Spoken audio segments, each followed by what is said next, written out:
Welcome to Books in Five, where we interview the authors of recently published books on relevant topics.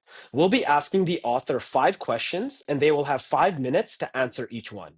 I'm very excited about my guest today, as he has written a fantastic new book showcasing how Canada can truly flourish in the 21st century.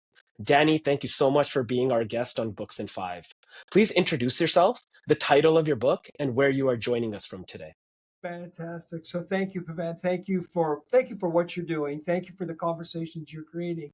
Thank you for making time for me to talk about my book in this really kind of important age where we're trying to think of where is hope really going to come from for us to make the most of our potential. So every generation of Canadians, we kind of relied. There was a trust that the previous generation would leave things better than they got them so that we could all dream. We could all dream of something bigger and make the most of our potential and our energy. And really, I know this is something that you're clearly passionate about. This is what our book is about. And here I've got a copy here, and it's called Everybody's Business: How to Ensure Canadian Prosperity Through the 21st Century. So, at its core, like many books, like many stories, it's a book about hope, a hope for a better tomorrow. And that's what this book tries to outline in terms of what the economic potential of our country is in this new age. Great. Let's begin with our first question.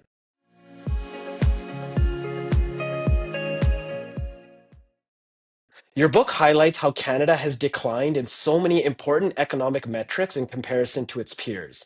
What prompted you to explore this topic, and what were the major sources that you used? Yeah. So, what prompted us to write this book was really a belief that we could still write the best chapter of Canada yet. But when we looked at some of the economic indicators, we saw that Canada was declining. So, it was declining primarily in this area of productivity, which is for many of us is that really how much our return are we getting on our effort. And you hear this issue about productivity, which has been a generational issue, and in particular per capita productivity. And what does per capita productivity mean? Really something simple. It's like how much do we all earn on a day of work or an hour of work, and we can see that going down. So when you looked at other metrics, do Canadians work? Are they lazy or do they work? Do you know we work some of the most hours in the OECD world? Like we work a lot. We have a fantastic work ethic, but we're getting a lot less in return for our efforts. And that's why they call declining per capita growth rate. And that is really the biggest measure of your wealth is that how can I essentially work less for more? The more a country can do that, the richer it becomes, the more you can enjoy the great things that are really define the Canadian way of life and all of the wonderful things that we used to take for granted: education, healthcare, a great standard of living, a strong middle class, and making the most of our potential. Those things will be lost if we don't continue to find a way to being as productive in the future as previous generations were. So that was one of the most important metrics. And then when you looked at it, obviously relative to other major countries, in particular the United States, and you see that gap growing even more, then the country itself has a competitive disadvantage because the smartest and the best people like you and like others of this generation will say, I'm not going to stay in Canada. I want to go somewhere where I can make the most of potential. And that is really, the saddest thing that any generation could see is that Canadian promise essentially being broken. So that's what prompted us to write the book because we felt that there was a future that was worthy of our past, and really there is hope for an even better tomorrow for all Canadians. We have about 90 more seconds with this question. Can you tell us more about the conversations and interviews you had with leaders? And so that was really important to us. So what we wanted to do was, you heard a lot of, and we still continue to hear a lot about division and conflict in our country and across the world. You hear, the 99% versus the 1%, the rich versus the poor, the elite. Every way to slice and dice. But there is one thing that unites us all. We all want a better future.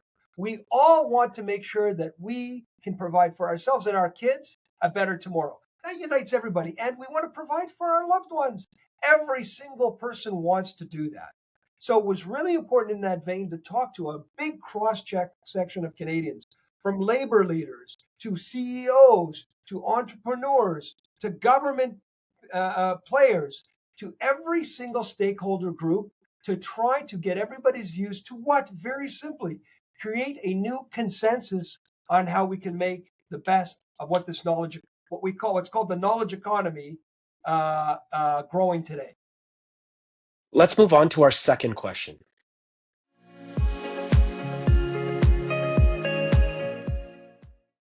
One of the most important building blocks of a prosperous nation is its people. Tell us more about Canadian human capital and what can be done to truly unlock our talent and potential.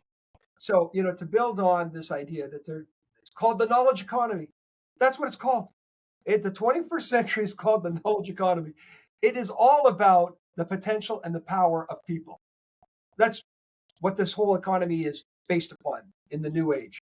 And when you look at Canada and you think of, well, why could we win? Why could we succeed in this era, in this new technological age? Because number one, we have the most educated population in the OECD nation. I know you know these facts. There, we have over 60% with post-secondary education, secondary education. It's an extraordinarily high number of people. And they also, every year, our universities are ranked in the top 5 in the world. So that is the number one building block of knowing you have an extraordinary and exceptional group of people in your country, and you have the human capital and the human skills to be able to make the most and leverage that knowledge in the knowledge economy. From there, we think of the other things that our economy provides us. We have a great healthcare system. It ain't perfect, but what makes a person productive? That they are educated and they are healthy. Those are not charity. That's not like really essentially just kind of a social program. It is it is a really important building block to making sure human capital is able to be as productive as possible. If you're sick or you're not educated and don't have skills, haven't been taught skills, then how can you be as productive as you can? It's not possible. You've got, again, at the very core of it, you've got a very educated population.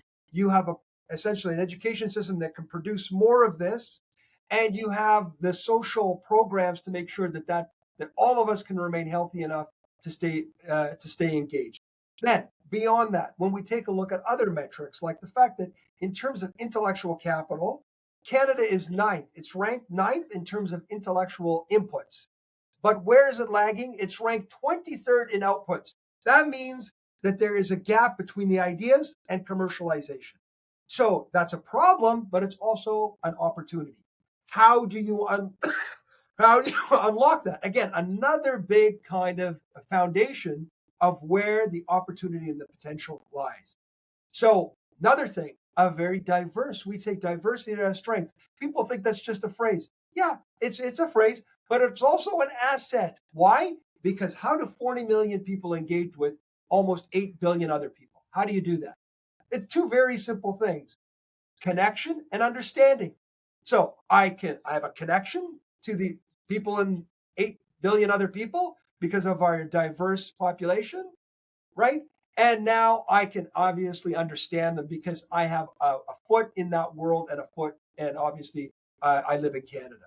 So that, like any great marketing strategy, it's not just what you sell, it's how you sell it, how you can connect with people, how you can see what you do is relevant to them.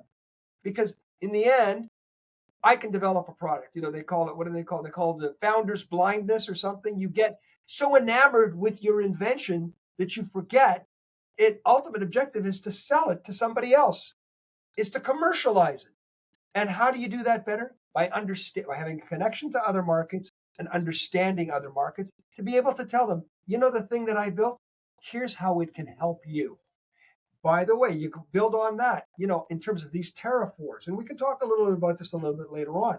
How do you immunize yourself or try to mitigate the damage from tariff on goods? These kinds of these kinds of service products are the things that are most immune from tariffs. And they're harder to tariff. They're more valuable. They're more difficult to replicate. Those are the kinds of things, again, when we think continuity of, do we start with a great pool of human capital?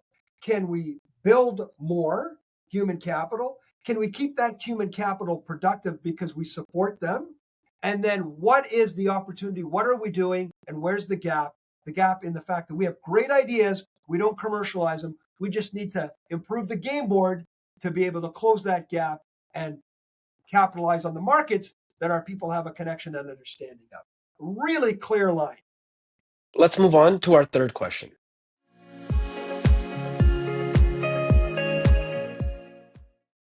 The advent of new technologies and tools over the past few decades have turbocharged growth. What should Canada do to take advantage of its traditional strengths in combination with these recent innovations? So again, a great question. So firstly, like anything, what's the prize? What's the prize in this game? And they tell us the prize. You can read all kinds of statistics. I know everybody has.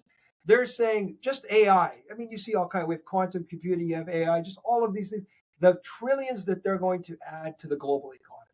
You hear numbers like 16 and 15 trillion dollars. You like the size of the Indian and the Chinese economy, the output combined. Like there's a lot of money that is going to be made. You take a look at some of the studies that tell us what it's going to mean to Canadian GDP, and that is going to increase Canadian GDP 9 to 10% is hell. So that is new, uncontested. Forget about what people have today in terms of market power and market uncontested. So again, you come back to very simple things. Okay, there's a growing market, and you have again the inputs, and you have the history of being able to supply those markets. So what's in between? A little bit back to our previous conversation between idea and commercialization. How do you increase the game board, improve the game board so you can play to win? Some of the things that we think about today is really the way, and this book is a lot about it, why it's called Everybody's Business, is the tools of productivity have been democratized. I mean, it's simple to say, this is a tool of productivity. You're creating content. We don't need a big movie studio. We do not need an elaborate to be able to do this. I mean, we have this technology. Yeah, it's got a little bit of a glitch here and there, but it isn't going to stop us. And we can connect directly. We can create content. We can have a conversation that we can share with others. So the tools of productivity have been democratized. Now, what do you need to do? You need to empower individuals, entrepreneurs, and youth to be able to say, it's worth taking the bet to enter this entrepreneurial world. So you have things you can see with the power of technology. Not only are the tools of productivity being democratized, but you have, again, all of these digital tools that allow you, that reduce the barriers to entering business. You know, you've got this whole new terminology. It's called solopreneur.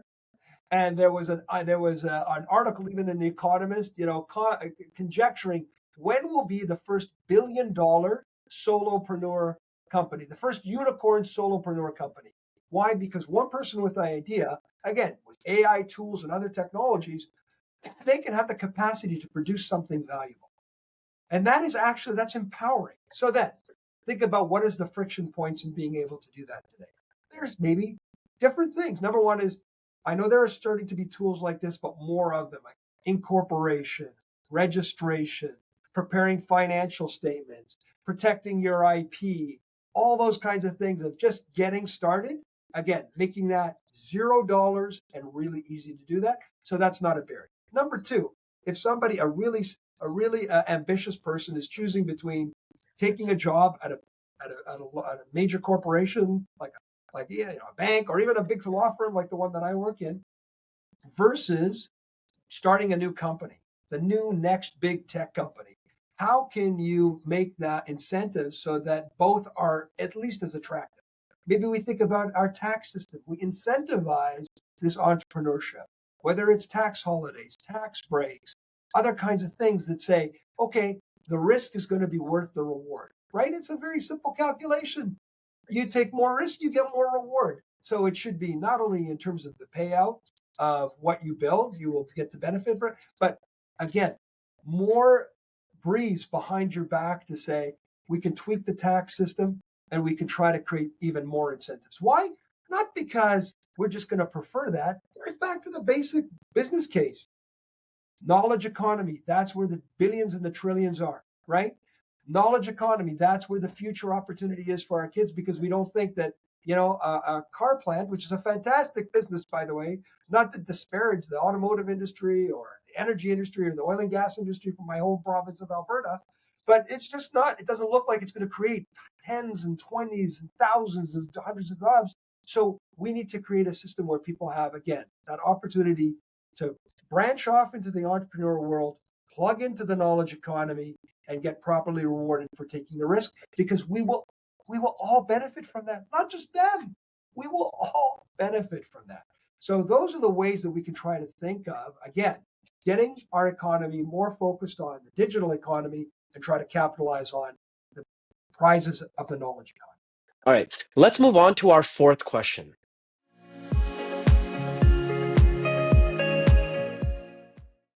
You write about how difficult it can be for Canadians to access both capital and markets. Walk us through how our current policies should be changed so they don't hinder productivity and economic growth. Yes. So in our book, we talk about the four building blocks of any economy. And it really is people, again, inputs, and you've got infrastructure, and you've got access to capital and to markets. So those are throughout time, those are the four things that you always need, right? You need a person, they need tools, they need inputs to make something, whatever it may be. And ultimately, you need to sell them to somebody, and you need capital to help fund your great ideas. So for us, the problem we have is it seems there is a gap between being able to start a company. There are people you can maybe start a company, but it's that middle, that hard middle part there where you need that capital to really get you over that hump to then be able to get to the next stage of really like the liftoff capacity that you're going to grow. So we do have capital in this country, but for whatever reason, it's not being unlocked in the same way like places in the United States, Silicon Valley, and it's a function of a couple of things. Firstly, we'll talk about regulatory, but it's also a mindset too. So I always joke, I say, what's the difference between us Canadians and Americans or other people? It is, in Canada, we're more afraid of losing than excited to win. Sometimes you feel right. Whereas, again, this is a generalization. This is kind of a stereotype. In America, their excitement to win overpowers their fear of loss. They're like, this could be the next whatever, you know, is so powerful that it really makes them act and not worry about losing, because no one can guarantee a win. It's impossible to guarantee a win. And we don't need everybody to win, and not all of us have to win in that way. We can win in different ways. If you have a really successful economy, and I joke sometimes, I say, out of 10 people, if two people succeed, they give the other eight a job. You know what I mean? Like, you don't need but we need everybody to participate and everybody to be able to play in that game. And that is where capital is really important, because how do you commercialize an idea without capital partners to, again, stand behind you and give you the fuel, really, to continue to build your business, because you're not going to have, millions in revenue in the first day. There's no such thing. There's no such thing. So we need to figure out whether it are pools of capital, again, back to incentives and regulatory, whether there's the banks, like what is it in our rules, what is it in our regulatory world that's preventing banks from really, being kind of, again, more aggressive, more involved in funding our entrepreneurs and our small and medium businesses. And I know, like, there's studies going on, and the Competition Bureau just recently launched a study into why this is, right? And it's got to be a function of the game board that we have. Like, people will invest if it makes sense, if they can comply with the regulations and they can make money. They should invest. Like, they should invest. So why isn't it happening as much? So we have to think about that. In Canada, for example, I read a statistic. There are 29 financial regulatory authorities in Canada. 29 between, I guess, provincial and federal. Like, that's a lot of people who are regulating financial services. Again, they're probably all doing something important, but it makes you pause. Is there something a little more efficient can we be there? Is there something in the rules, the capital requirements, other things for financial institutions that's disincentivizing them from lending to, again, entrepreneurs and small business? Again, things that need to be reviewed. And I know there is some review being done about that. But those are the kinds of things that can hopefully unlock more of the capital. And then, of course, back to tax incentives and trying to think of more creatively as to how you can incentivize not picking a winner in a particular industry, but a trend. Like we need to rely on entrepreneurship. We need to rely on youth. We need them to take risks. How can we, again, try to put more wind in their sails? So that's basically it. It's not an industrial economy where you're funding a plant and you're funding like physical assets and you're funding like real estate. It's not. I don't, is it a good or a bad thing? It's not a feeling thing. It's a reality. They're telling us the trillions are in the knowledge economy. That's what they're telling us. So how do we react? How do we react to that? It's not a judgmental thing. It's about just logic. Okay, if that's where the opportunity is, well, then what would you do in order to make the most of it? That's the bottom line. So we've got lots of questions to try to figure out how we can best kind of again unlock that and get people to be as productive as they possibly can. And then there's other parts of it which is just knowledge and tools. So making sure people can get trained or retrained in the knowledge economy. Everybody knows something. Everybody is smart. Everybody can work. So what is it that they need to know to be able again to plug into the knowledge economy and tools? Whatever it is, whether it's electronics, whether it's access to broadband, whatever it may be, let's get people back onto that game board again so they can play in the game. Let's conclude with our fifth question.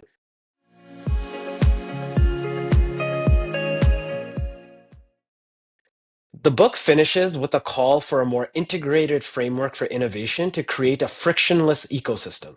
What would you like to see Canadian leaders do to ensure the nation is able to compete on the global stage? Yes. So they're starting to do some of that, which is number one, continue to build, enhance, grow, strengthen trade relationships with the world and other countries. You heard this thing coming out of COVID and all this stuff about national security, about what was the word friendshoring, right? These phrases, I mean, they sound interesting, but what does it really mean? What's a friend? I mean, we've seen other friendships go up and down. We've seen our relationship with the U.S. get re-examined. Whatever, I don't. What does it even mean? I don't even know what it means. All we know is one thing as Canadians: we need to provide a future for our children. We need to provide a future for our life. People will respect that. We respect it for other people, other countries. Go ahead. You need to provide for your communities, your people. We can't argue with it. And if somebody thinks they can do it or they want to do it without working with us or trading, I mean, you can't force anybody to do anything with you. You can't. So you have to think about how, again, you can make the most of your own opportunities and be self-sufficient as much as possible. And that includes connections with the rest of the world. So that's really, I think, a really important building block. We see the government starting to do that. And we hope that, again, we can find a way to strengthen those relationships and build real trade and connection with other parts of the world who also need what we need. So those partnerships and those trade relationships are really, really, really important. Number two, again, when we're talking about that game board, and I don't know if I got to it last night, frictionless, like there are little friction points. For example, with respect to research and development. Again, there are lots of studies that show research and development, the return to the economy and socially is huge, is huge. So how do we, again, try to promote more investment in research and development so that, again, we can continue to generate new ideas? Other little things, again, friction points, just small things like SHRED, our key, one of these key programs to promote investment in technology, is administered by our tax authorities. It's just funny, like how is a tax authority married with entrepreneurship? Like they're two worlds. It's Venus and Mars. Again, not good or bad or to say anything about anybody. It's just that do they fit? Does oil and water mix? It doesn't. It's very odd. So somebody might have thought administratively, these people can figure out the program, but culturally doesn't really work. So there are lots of little ideas, again, in terms of the friction points, trying to, again, make it easier for people to get into, again, the technology world, to take these tools and be able to, again, produce the things that the knowledge economy is today. We have about 2 more minutes with this question. Can you tell us more about the importance of investing in infrastructure? Yeah. So again, it's key. So for example, in the previous generation, we used to drive to work, right?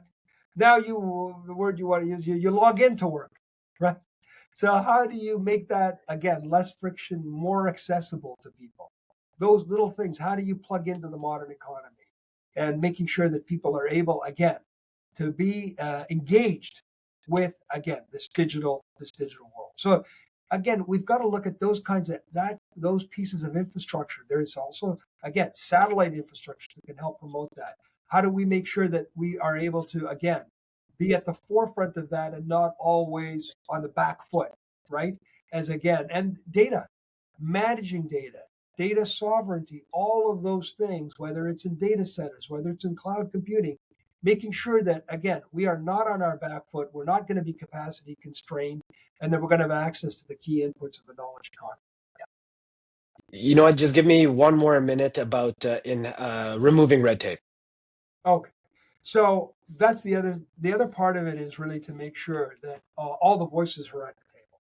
So you have a lot of well-intentioned Canadians who want to promote and make it a more frictionless game board. But we really need to be able to convene in a powerful way all of the relevant voices, including those folks who are in the trenches at the forefront of creating new solutions for this technology wave that we're in, and being able to incorporate their input and create a new consensus. I mean, nothing meaningful can happen without consensus. If you have the greatest idea and you can't get people together to advance it, it'll never move anywhere. How do you create? So again, like I said, from talking at one another to talking with one another to genuinely creating a new consensus. It isn't easy, and we don't have to do it. But if you don't do it, you're not going to get very far. So it's not a matter of like, again, or don't like. It's a matter of watch. Big things happen when you create new consensus and get all people's inputs. Why? Because it produces the best outputs.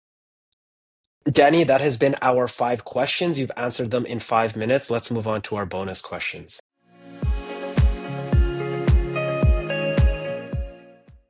Dany, tell us more about your career path. How did you end up to where you are? So what's really interesting about my career path, I always wanted to be a lawyer. I became a competition lawyer, and I never really knew what competition law was 35 years ago when I started. So I always tell people, keep an open mind. Think about what your strengths are, think about what your interests are, and then read what the market opportunities are. So I always loved business. I loved economics. I loved advocacy, and I loved deals. And all of a sudden, I discovered this competition law world. And now I've taught competition law in university. I've written competition textbooks. It became my life. Stay flexible, respond to the market, have fun. Obviously, the book is a major achievement, but can you tell us more about another accomplishment that you're proud of? So my other accomplishment, my number one accomplishment is really the blessing that I have of my great family. I have 4 kids, and I get to enjoy being with them and we're all able to, again, take the most time together and be able to enjoy that. And then I wrote another book about Canada called Say Please and Thank You and Stand in Line. That has been another great accomplishment. Again, just a book about hope and about our nation. And then also just being a part of this great Canadian community and being able to pass what we can on, again, in the hopes of always a better chapter for our country. Dany, what are you working on next? Do you have a project in mind? So right now we work on lots. So of course, it's great working here and all the great projects we have at Torys. It's fantastic and the great clients that we have, but also like you and others still involved in the community and trying to figure out different projects. So my wife and I started something called Fast in the Six in Toronto a few years back. And again, always trying to think about how we can continue to contribute to the conversation and and maybe writing a new book. So we'll see. We'll see. So for me, this is obviously a passion to continue to be part of this conversation and keep writing. The title of the book is Everybody's Business. I definitely recommend checking it out. If you're not able to buy it, look for it at your local library. Dany, thank you so much for joining us on Books in 5. Pavan, thank you for having me. A real pleasure to participate with you and be part of it. The host of Books in 5 is Bhavan Sudan. Books in 5 is produced in collaboration with Podfather Creative in Vancouver, Canada.